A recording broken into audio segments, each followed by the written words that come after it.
Hey there, submarine fans. It's Eric from the subvet.com, and you're listening to the Subvet Podcast.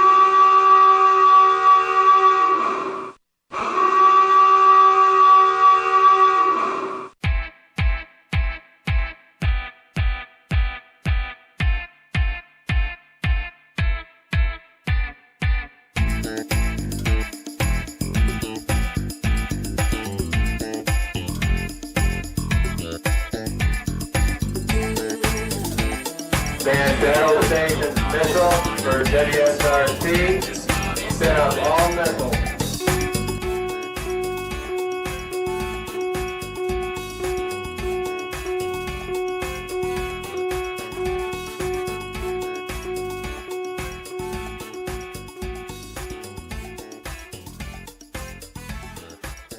Welcome aboard, everybody. It is me, Dave, along with... And I'm Eric. Yeah, I knew that. Trying to tell you that. Pretty sure I'm Eric. Okay, yeah, you were telling me that. Sometimes okay. he has to I'm check. fine. He doesn't know for sure who he is anymore. No. Weird. There you go. And we've got a lot to get to today.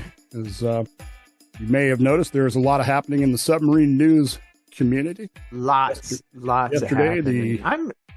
The USS Klamagor towed away yesterday for final disposal. Very sad. End of an era. It's a shame that, we talked about this a few podcasts ago with the podcast museum pieces, but, it's a shame that we couldn't find some solutions to save some of these. Yeah. Oddly enough, I actually have a base member at my subvets base who was a Klamagor crew member. Went on to, as you were asking earlier, become a ballistic missile fire controlman and worked with Regulus and Polaris. So, and he was pretty sad. Dave and I, yeah. He was pretty sad about it, but, it was inevitable. It was in such bad shape. I don't see any way that they could possibly have saved it. It was beyond repair. I mean, I don't know how long was it deteriorating like that even when they were letting people on board? I think it was. Yes. Yeah. Yeah. Scary. But the thing, what happens when you don't chip and paint for a long time? Remember how we used to chip and paint every off crew? Oh my God. Needle guns and painting, needle guns and painting, needle guns and painting. It was a lot of fun. So there's that. We still haven't started World War III, although Eric is still convinced that it's going to happen, tonight? No, any minute. I mean, I just put a podcast, or it's an intro to the final war. So, and I've always believed that too. I think China is the bigger threat than Russia. I've always thought that because, and we need to do another podcast and we need to just break that down and how that got created. Cause in the recent 200 years, who's killed more people, for genocide? It was Mao. And it's always been the CCP threat. And then you got that, may or may not, politicians from both parties, I feel, have been probably may or may not have selling secrets off to the Chinese all this time. And they've just been building up in the last 20 years, just a huge buildup. And here we are. I mean, they got all this new fancy equipment. Is it better than ours? Maybe, maybe not. Do they got super secret stuff too that they're not talking about? Just like Russia says they have super secret stuff too. Just like Trump says he had, what was his term for super secret? It was something else, super duper or something. He said something. The best ever. The super best duper. It's pretty funny. Yeah, but folks, and all you really need to know from Eric is that World War III has not started yet, and that means that we can be joined this afternoon by yet another guest. Konstantinos Laios is, well, as you're going to tell from his accent, he's not from these here parts. He's actually from down under, Australia, although that is not where he is. He is in Greece, which is fascinating to me for reasons that I'm not going to get into here because I do cover them on my own show. But Konstantin, welcome to the show. Hello, gentlemen. Thank you for having me, Eric and Dave. Glad to have you. To be here. So let's start with the first question I always ask this people. Where are you in Greece? So I'm in a small city in Western Greece. Even if I tell you the name, you'll forget it very quickly. But it's a charming piece of country, very close to a castle, a medieval castle. 20 kilometers from here, we have an ancient theater, and it's not so far from Actium, which I think you can recall, Dave. Yep, easily. So, how do you end up in Greece from Australia? Well, it's the Greek nostalgia, I suppose. My father was a migrant to Australia in the 70s, and his plan was always to come back to Greece. And he was able to convince my mother, and here we are. We moved here about 20 years ago. Well, that pretty much explains the Greek name as opposed to the Australian name. A very, very Greek name. That's well, we're glad to have you here, and we're going to get into why he's here in just a few moments. But tell us a little bit about yourself, other than where you're from, obviously, because we've already covered that. Fair enough. So I like reading, usually history. I'd like to say I do sports and exercise, but that would be a blatant lie. I enjoy sunlit walks with my family, and that's about it. And I teach English, this wonderful language that does not obey its own rules, unlike German or Latin. This is true, which is not the word for true. You get the idea. So you are an author, and I have a standard author question that I ask every author. Right. So there's nothing new here, which is nobody rolls out of bed in the morning, feet hit the floor, and they go, "Today I will write a book." It's a process. Yes. I've done it before, though. I do it. Yeah, but you didn't write the book. I do it like once a week. Right, but you never write the book. No, I never write the book. But I do. I do follow. Yeah, but right. Anyways, it would be a different story. But he never writes the book. So Con, tell me a little bit about your first book, what that process was like, what the book is about, where people can, the standard author stuff, before we get into why we have you on the Subvets, which has nothing to do with your first book. Right. So it's a great question, Dave. So let's see, where shall we start? So, I think a person who writes books is always a person who has read many books. But the turning point, the tipping point, I think, is twofold. So after having read a lot of books, whether they're history books, scientific books, fiction books, right? Everyone kind of feels, well, I've read so many books, maybe I could write a book, right?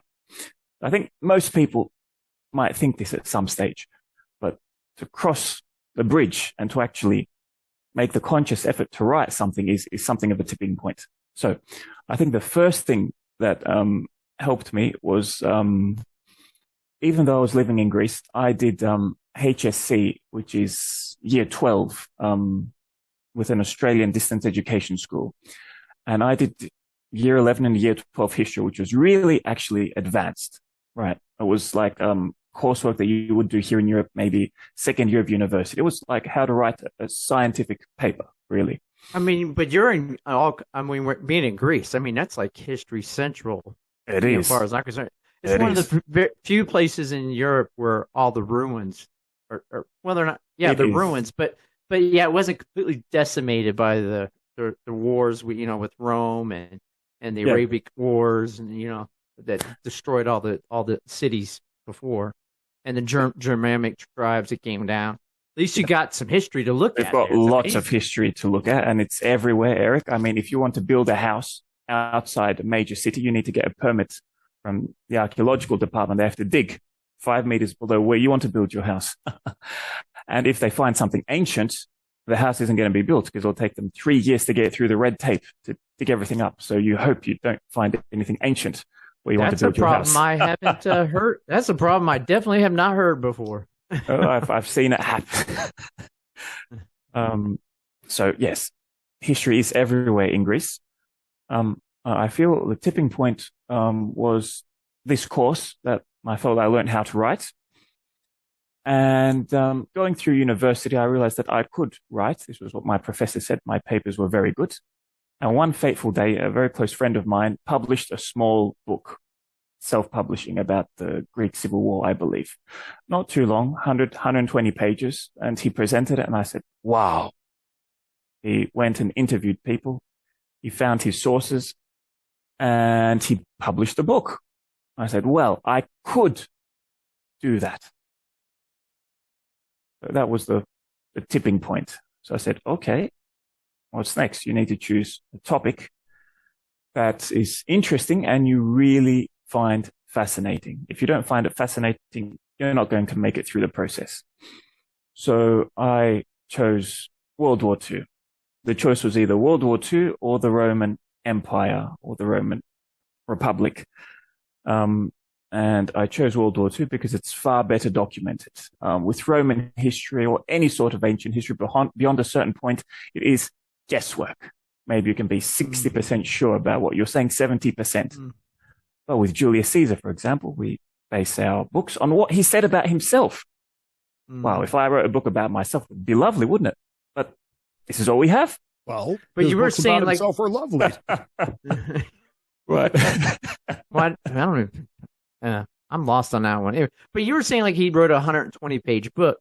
So the thing is, obviously, yeah, but most people they write a big book or volumes of book on World War II. They want to cover everything. Yes.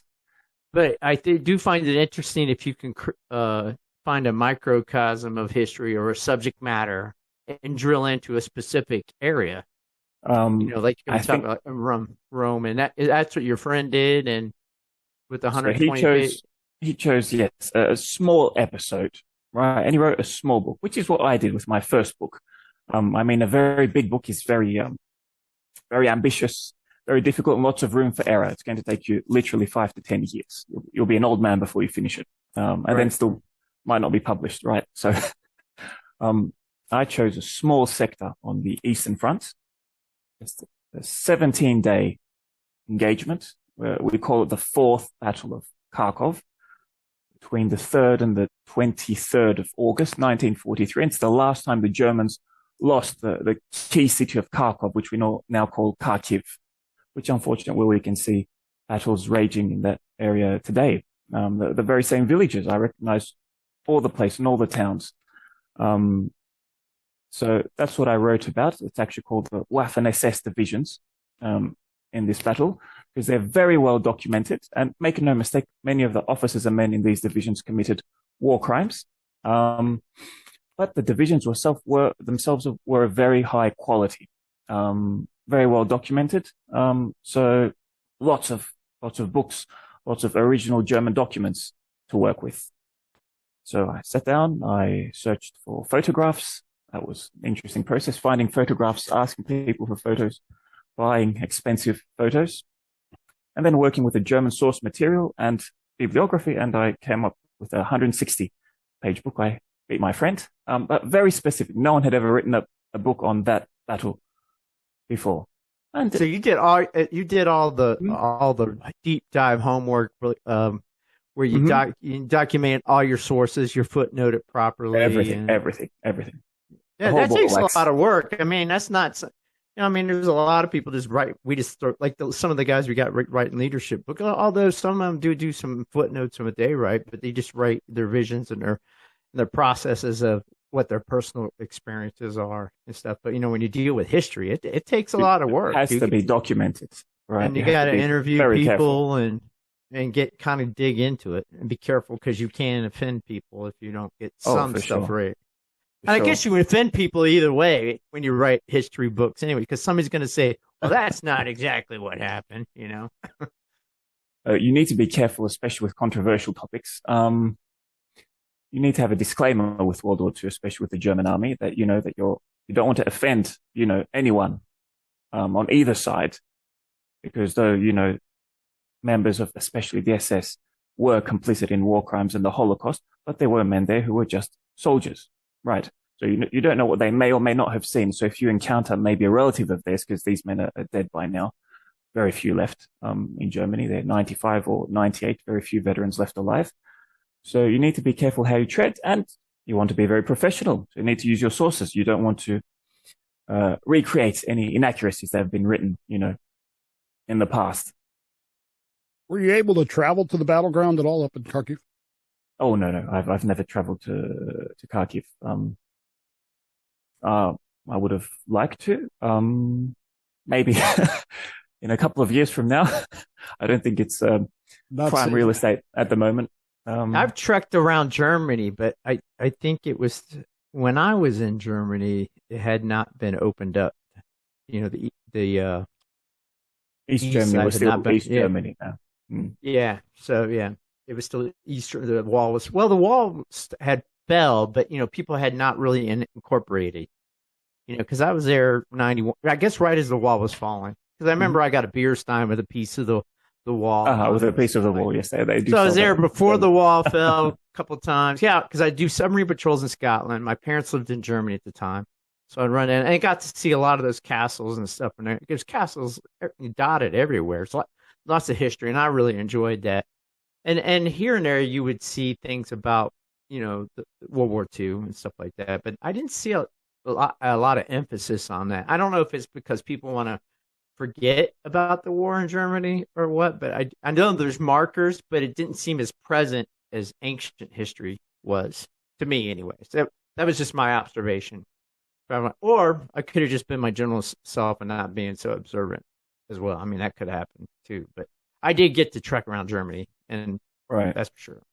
So before we move on here, and folks, you'll understand why we're asking these kinds of questions here in just a bit.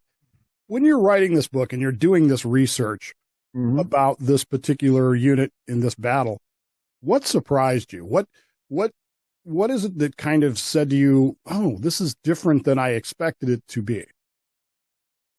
Very good question, Dave. So I think the general truth for these divisions that I chose, these three SS divisions, Das Reich, Totenkopf, and the Viking division, were all exceedingly high quality. And this was their third battle that summer, back to back. So they fought at Kursk, which I'm sure everyone has heard of, between the 5th and the 17th of July.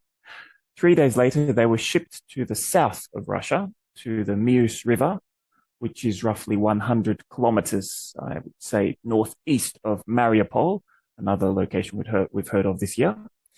And they fought there for 10 days in a very fierce battle, because remember, in World War II, this action is very, very intense.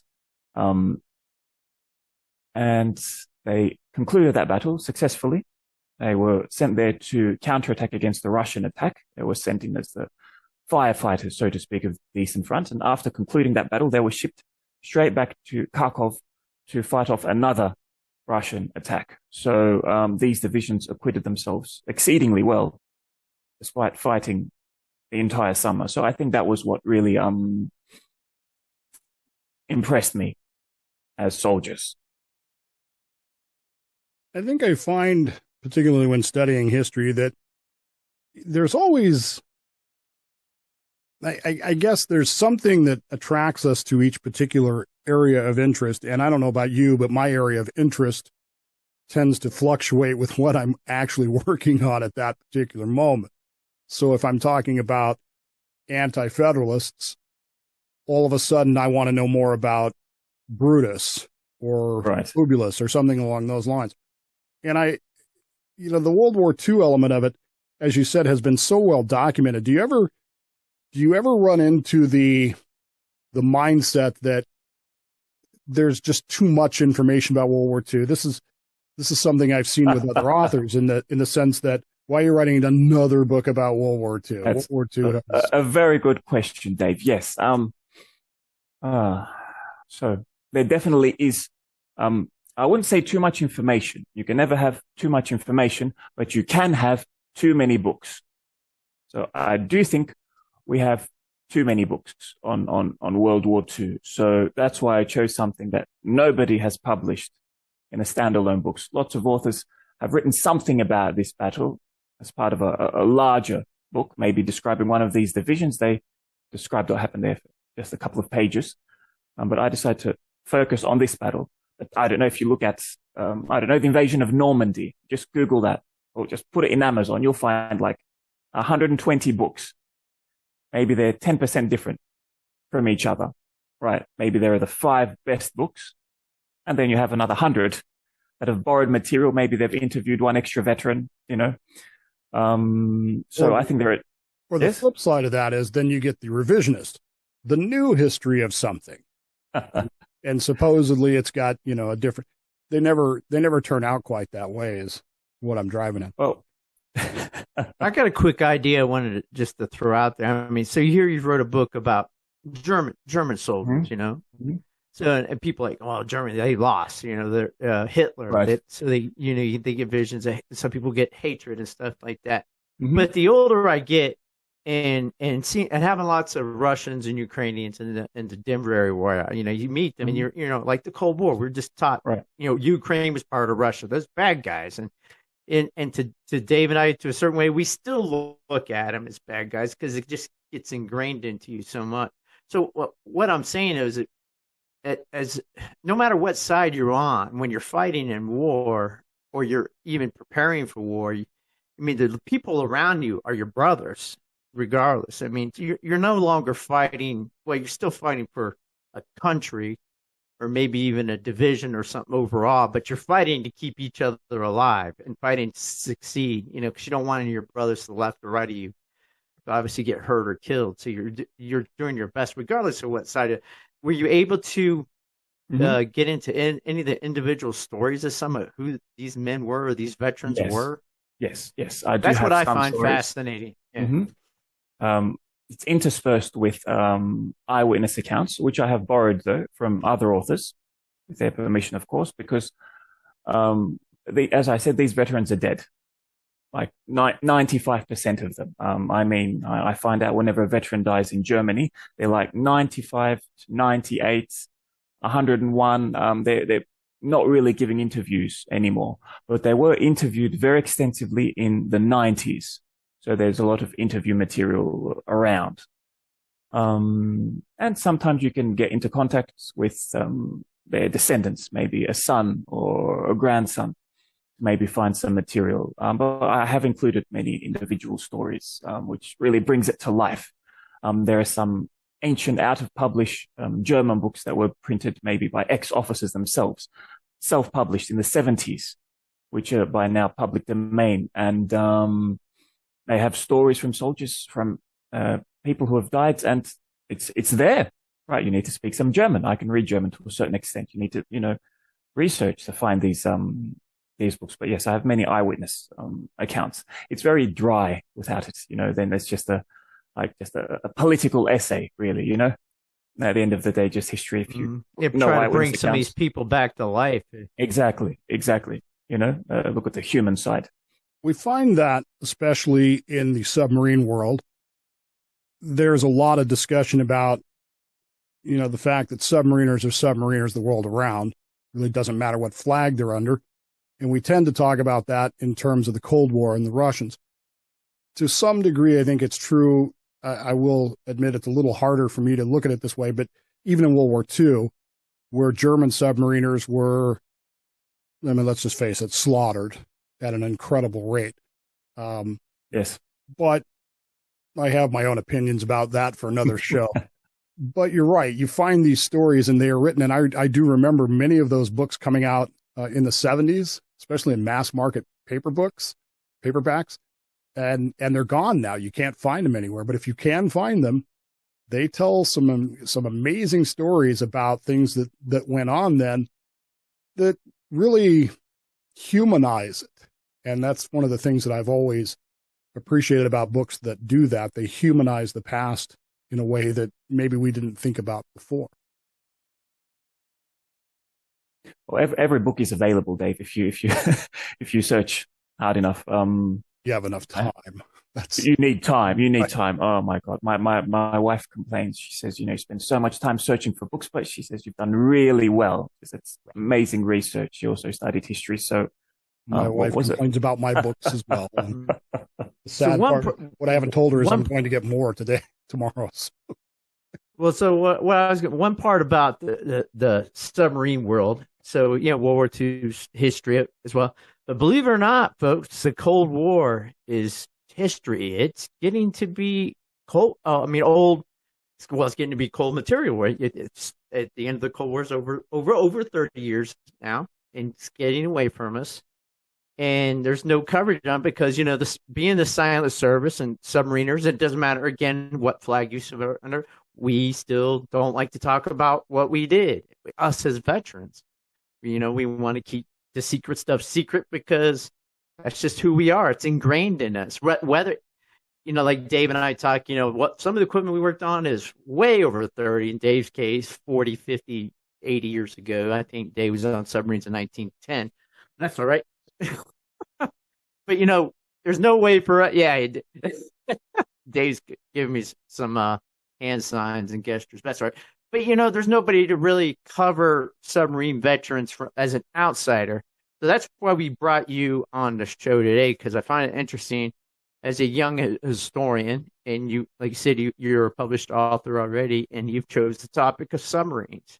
So, and it's the Cold War, and you're covering a certain type of submarine. So again, it's good to choose a microcosm. And the one we're getting ready to discuss now, believe it, it's still in use now, but it's aging out. These some of these submarines are well over 30 years old now. So how did you get into the submarine topic? How did you get introduced into the submarine world and get interested in it? And we're going to talk about your new book that you're working on. That's a great question, Eric. Well, I think the person who introduced me to submarines was Sean Connery in Red October. Good introduction. Yes. I remember the first time I saw that movie, I was in Australia and maybe 8 or 9 years old. And I remember the tremendous impression it made on me. So I have always had a great interest in submarines, and for some reason, not so much World War II submarines, which I find a little bit strange given my interests. But I've never found U-boats so interesting. I found them passably interesting, but I don't know. I think our interests aren't always chosen by us. It just happens, So I've done a lot of reading, or at least a fair amount of reading about submarines. I had, the teenage love of the Typhoon because it was, the biggest. I think as an adult, having done a lot of reading, I really, really fell in love with the USS Ohio class, the Trident boats. The Ohio being the lead boat of what we call the Ohio class. The Ohio class, indeed.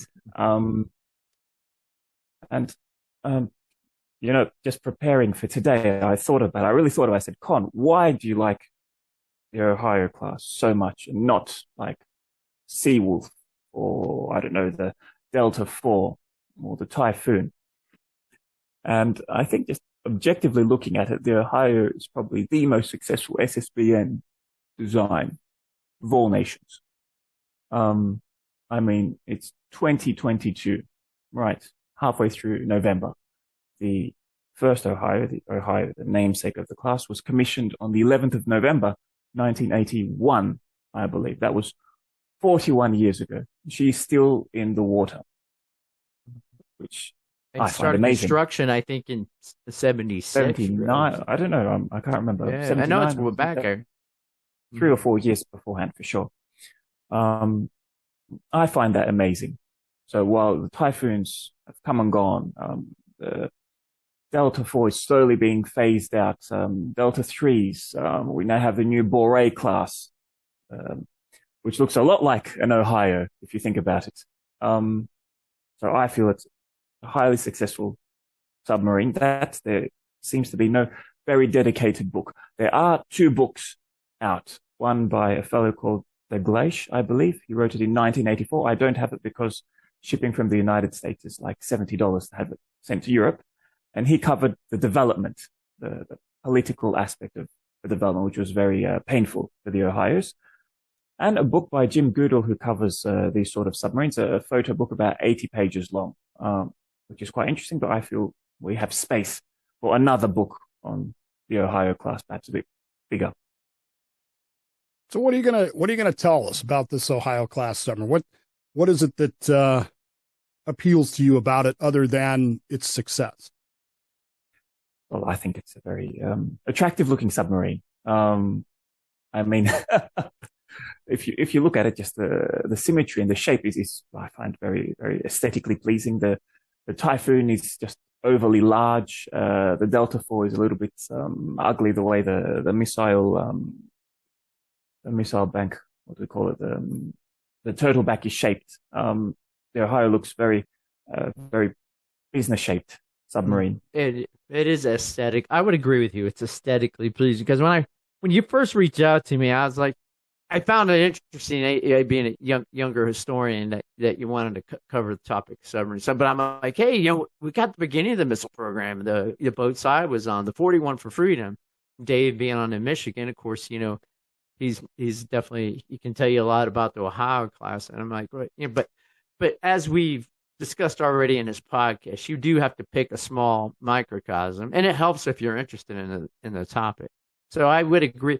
As someone I was at No 2, so I got to write a lot of the Ohio class boats, and to me, it never got old seeing the Ohio class up close. I mean, because when I pulled in on the Grant and the Tennessee was testing the first D5 launch, that's the famous picture where the rocket came out of the water and did the twirly twirl, and the first stage of the rocket nozzle, failed on it. I mean, we look like a guppy next to the Tennessee. I mean, and here we are. We're carrying 16 missiles too, just not as big, and the boat just lately. So it's large, but I don't know, it's sleek. It does have that sexy look to it. So I can understand why you chose it for sure.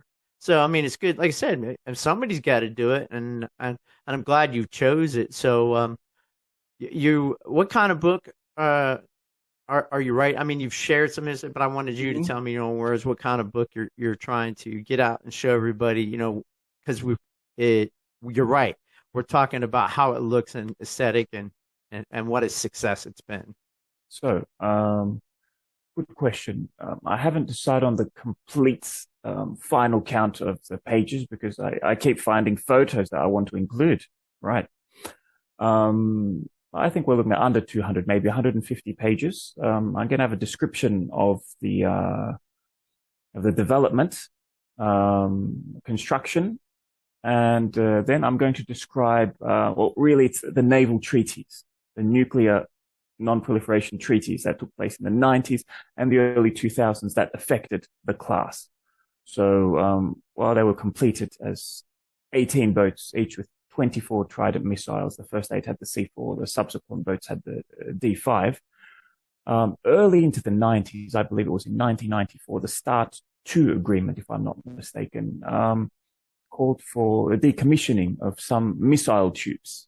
So the US Navy very wisely chose to convert the first 4 boats, the Ohio, the Michigan, the Florida, and the Georgia, to SSGNs, which I find even more fascinating. So they turned these very good nuclear deterrent platforms into, shall we call it, conventional deterrent platforms.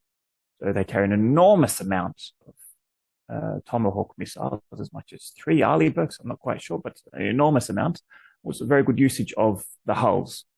And then we had the later naval treaty, I think in 2010, where four tubes per Ohio had to be not used. So this is a subsequent history that hasn't really been covered. There's a very good book by Norman Polnar about Cold War submarines, and he does a good job of covering the Ohio class, the development until about 2000, 2003. That's when the book was published.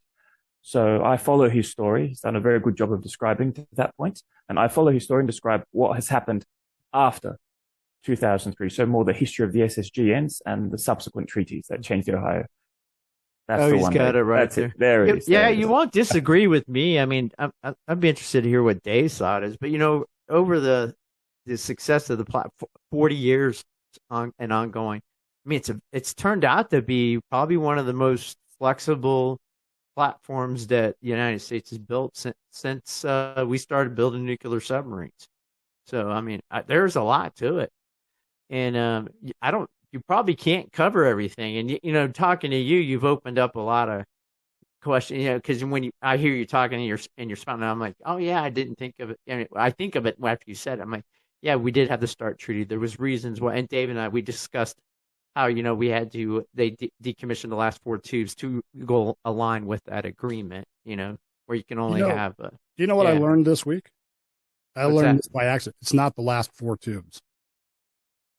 It could be any of them, right? It is 4 tubes. 4 tubes. It's 4 tubes, but it's not necessarily or absolutely the last 4.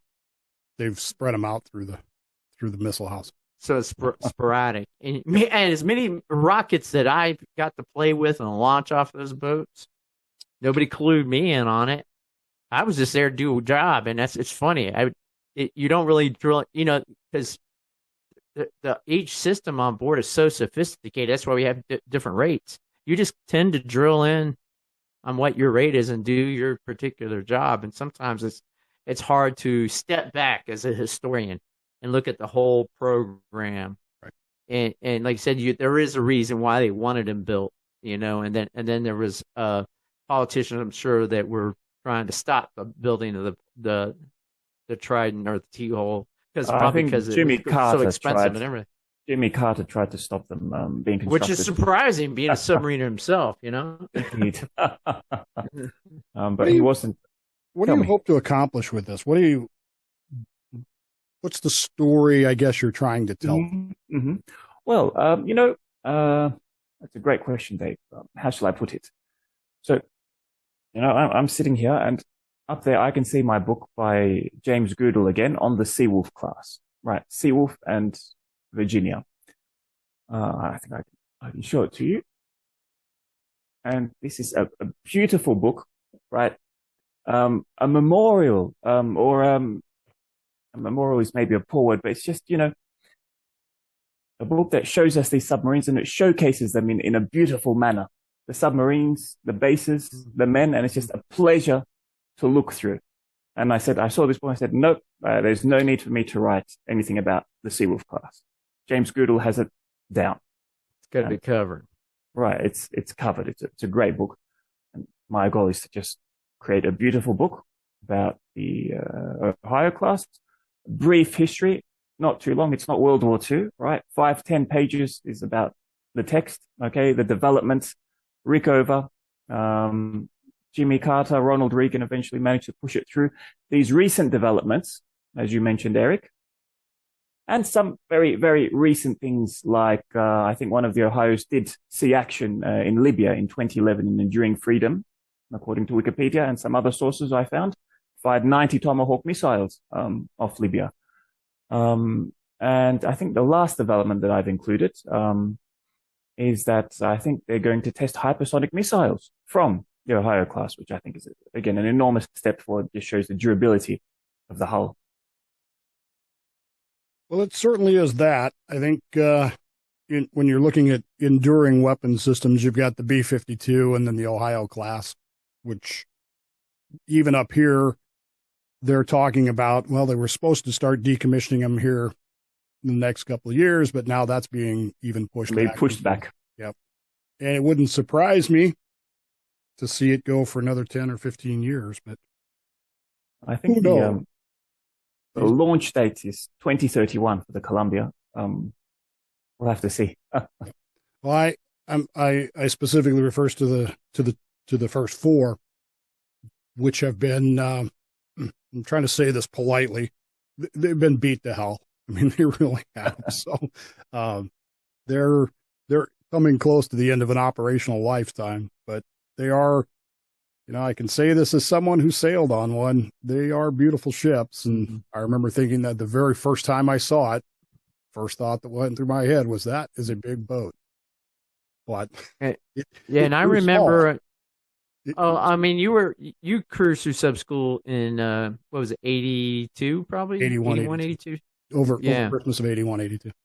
So they really had, they were building T-holes, but I don't know if you saw them coming out of the garage, but when I was there in 87, it was just crazy seeing the amount of construction across the river.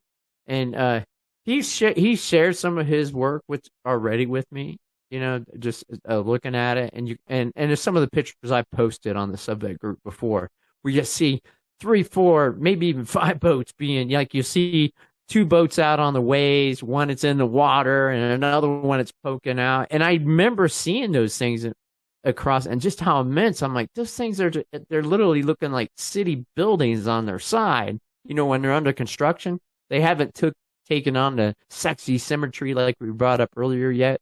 You can see them all apart as they're still building them. It's just immense at how large they are. It's an amazing the technical know-how and skill without the computer systems like we have today to build the different things we build. And here they were doing it with lesser technology, and to be able to build a weapon system that is and like the B-52, that it's starting to prove itself that it can endure over and over again. Even though the first four have been beat to hell, it's still very impressive with how long these things have lasted and it's what they've been amazing able to how do with it. forward-looking they were with these boats. I mean, they did think about the future with them, even though the technology was limited at the time, even though the equipment was still very 1960s, 1970s when it initially installed.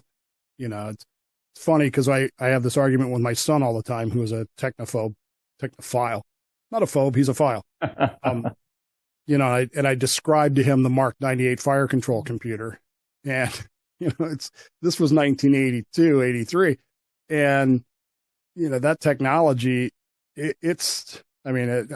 I laugh about it now, but this stuff doesn't even exist anymore. It's been replaced with a laptop. So, but they were looking forward to it, and they knew that someday that would happen, and the platform had to be able to handle that. It obviously can. So they did well with them.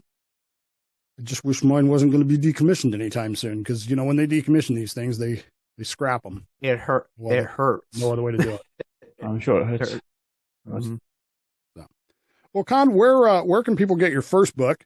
And when do you expect your second book to be ready? So, my first book is published on Amazon. If you type the fourth Battle of Kharkov, it will come up, or you can type my full name, Konstantinos Laios. It will come up on Amazon. I think it's retailing at... I have it on special this week. Oh, who did that? Okay, so... Even better for the podcast, on special. And Yeah. I'll provide links to his book, folks, on under the podcast there. Well, it's on special. We'll leave it there. So $19.99 US until the end of October. And my Ohio book, so the original plan was by the end of October. I think that's a little bit optimistic, but maybe first 10 days of November the 15th at the latest, it should be out. I've pretty much finished with the text. Get it out for Christmas. That would be a good timing. Oh, That's a huge change in publishing, isn't it? Because time was when you got an advance and you had a contract and you had to deliver X number of pages by certain date. Now with self-publishing, it's a lot easier, isn't it? I think self-publishing has made the world of books certainly more diverse. So I would say on the one hand, there are people who probably shouldn't have written a book and they are able to write a book. On the other hand, you get people who are able to write a very good book, but a traditional publisher simply will not take a risk, or they just don't see the market value in your book. I agree with that. His name is Konstantinos Laios. He is an author from Greece. Has written a book, as I said, as he said, on the fourth Battle of Kharkov, and has an upcoming book on the Ohio class. Keep your eye on Amazon so you can get it there. Konstantinos. I keep leaving off the end. It's okay. Constantine. That sounds... It's a Roman emperor, Yeah. Byzantine emperor, Constantine. Same name. And he's also on the Subvet group. How long have you been on the Subvet group? So, so people can reach out to you and talk to you there, and they can reach out to me. Maybe you can get some more, share some information. And of course, not everything you want in your book. You want it to be open source. It has to be open source, which we all agree on. It should be that, and you want to be able to footnote it and document it. And like I said, he shared some of his material with me, and he's really done his homework. And I really think this is going to be a good book. What he's shared with me so far. And I'm certainly looking forward to it. You're going to see a lot of great photos in there for sure, and well documented too. So we certainly wish you luck with it, and hope for the best. And who knows what happens after that? Maybe you do one on the 41 for freedom. Yes, 41 for freedom. Dang it! I need. If he's not going to do it, I need somebody, a young and out there historian, to document the 41 freedom, because we're going to be dead soon. Dave sooner than me. But I'm not 41 for No. But I'm up for 41 freedom. Constantine, it's been great having you here today. Looking Thank you so forward to much. seeing more and more from you on the subvet. You can check that online at facebook.com/groups/the-subvet, or just go to the search bar and type in the subvet. Don't go to the imposters. Stay with the original. Stay with the original. There's You can other find groups. us on. And you can find us on Twitter, Twitter/the-subvet, and you can find me, Eric Ryle, at thesubvet.com. You can email me at eric@thesubvet.com as well. And be sure to check out some of the products and merch we have on there as well. And you get on the website, there's lots of old podcasts. So this is not the only cast you've seen before. Be sure to go back and look at our store on our YouTube channel. So you can find that link there as well, and see some of our old casts on Spotify, Apple.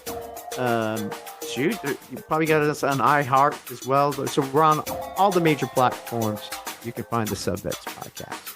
You can get me at DolphinDave at slipperyfish.com, or my website, thedavebowmanshow.com. And on that note, we are the Subvets. I always mess that up. See you next week. No mushroom cloud yet.